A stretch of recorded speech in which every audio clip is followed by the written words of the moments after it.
Hey guys, and welcome to the 11th episode of the Fantastic Film Factory.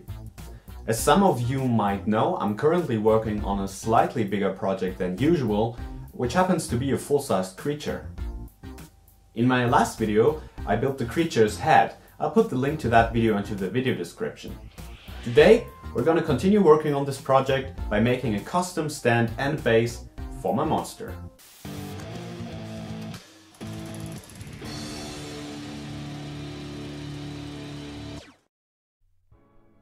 Since I knew that my finished costume would end up being quite heavy, I decided to use these thick plumbing pipes instead of flimsy PVC pipes for the basic skeleton. Apart from that, I also got a few pipe connectors and clamps to be able to connect everything. But first, I needed to make the base for the stand. I used an old piece of pressboard for that. The first thing I did was to draw a random, roundish shape onto it. After that, I used my jigsaw to cut out the desired shape. I realized that the platform turned out to be a bit small for the job, so I simply added some more pieces by screwing them together. I know, the whole thing looks pretty crude at this stage, but all of this will be invisible later on. I just needed a rigid base plate to start with. After the base was finished, I mounted two of the pipe connectors onto the board to be able to attach and detach the mannequin to the bottom piece whenever needed. The placement of them was crucial because they defined where exactly the monster would stand. The connectors got clamped between roundish shaped wooden pieces, which were screwed directly to the base plate.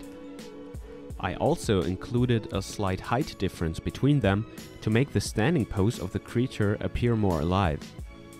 When all of this was done, I began to kind of sculpt an organic surface profile onto the board by using crumbled newspapers.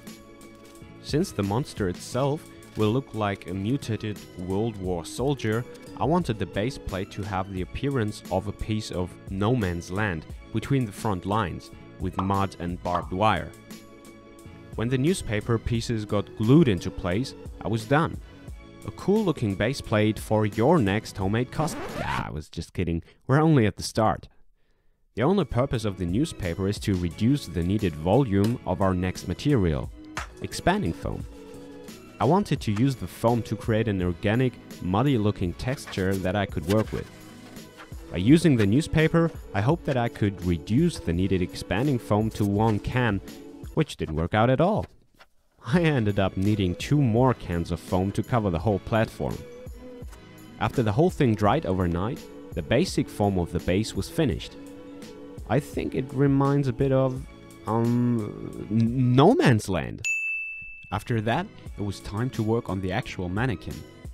Therefore, I got the rough contours of my body sketched onto a piece of cardboard. This was done so that I would have a reference for the different body proportions that I could use for the substructure. Before the assembly, I did a quick layout for the different parts. To make the whole thing as robust as possible, I decided to make the legs and the upper body out of 2 long and uncut tubes. After finding out the needed angles for the wanted pose, I heated the tubes with my heat gun and bended the softened plastic into shape. It was important to keep in mind that a small, straight piece of the tube at the bottom is needed to connect the mannequin to the base. After those 2 parts got bended, I created the hip by using 2 pipe clamps which got screwed into a wooden dowel. This piece will connect the 2 legs with each other and will make the whole thing much more stable. Something similar was done for the 2 arms and the shoulder section. And no worries, of course I filed down the 2 pointy screw tips. Because the shoulder section consists out of 2 separate pipes, the arm angle for each shoulder can be adjusted independently. The design I had in mind for the creature didn't necessarily need movable arms, but I decided to make at least the right arm adjustable by using a bolt, just to give me some more flexibility with the pose. As a next step, I painted the platform in a muddy brownish base color. This took in fact way longer than I expected. I also added 2 more paint layers to make the whole thing look more realistic and to give it a more natural appearance. Now that I had the skeleton, I needed a way to add kind of a flesh and muscle layer on top, otherwise the whole thing would just look like a clothes rack instead of a monster.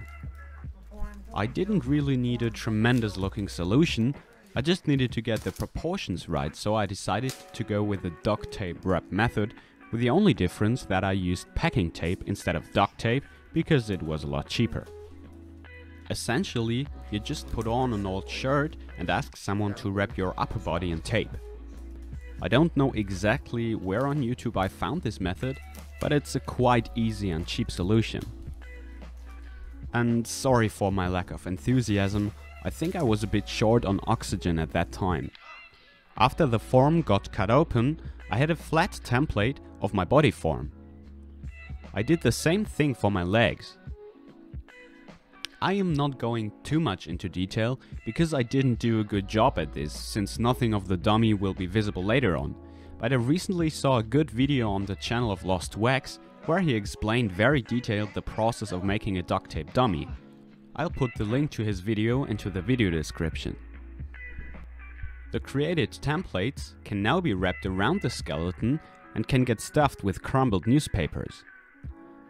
Unfortunately, the skeleton I made was a bit too big for my tape templates, so I had to improvise a bit, but again, nothing of this will be visible later on, so it's not too bad. The dummy itself was now done, so I added, just for testing, all the components I already had to it to get an idea of the overall dimensions. In case you're interested, I have a video about the making of the monster mask as well as about the making of the hand. I'll put the links to them into the video description. Now you can get a rough idea of what this project should lead to. And, just for size comparison, this thing turned out way bigger than I expected. But apart from all that, I also needed to make the base look a bit more interesting, so that it would match the character. The first thing I did to achieve this was to quickly make an old school looking wooden warning sign that will hopefully add some appeal to the scenery. I also wanted to add some more texture to the base by making some fake barbed wire. This can be done quite easily by using a technique that includes yarn and liquid latex, mixed with acrylic paints. The first thing I did was to take a string of yarn that was double the length of the piece of barbed wire I wanted to have and folded it in half. Now I soaked the yarn in latex and twisted the two pieces with each other to create the barbed wire's main line. I used my heat gun to speed up the drying process. Once everything was dry, I took short pieces of yarn and tied and twisted them around the main string like so. Of course they got soaked in the paint mix as well. I tied two pieces of string next to each other so that there would be 4 spikes per knot pointing in 4 opposed directions. I also used the latex mix to glue the individual knots down to the wax paper so that they could dry and keep the desired shape. Once all the spikes were done and dry, I peeled the wire off the wax paper and cut the tips to their final length. And after some additional painting, I got some really cheap and easy to make barbed wire. As a final touch, I took some pieces of red colored, torn latex and wrapped it around the barbed wire, which should look like pieces of ripped out flesh. After that, the stand for my creature was basically done.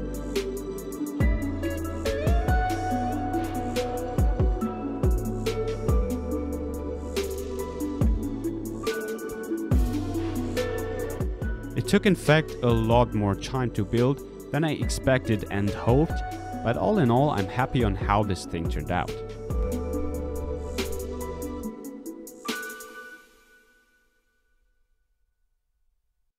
The cool thing about the technique I used in this video is that it can be applied to almost every body shape or body length you can think of. Since every component is custom made, everything can be adjusted to the creature or costume you want to display. Anyways, I really hope you guys enjoyed this episode.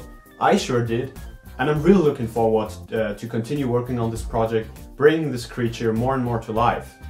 If you're interested in this and many other cool projects, you can subscribe and join me on my journey of creating, hopefully, more cool stuff. Well, that's it for today's episode. Thank you very much for watching, and as ever, remember to always stay creative.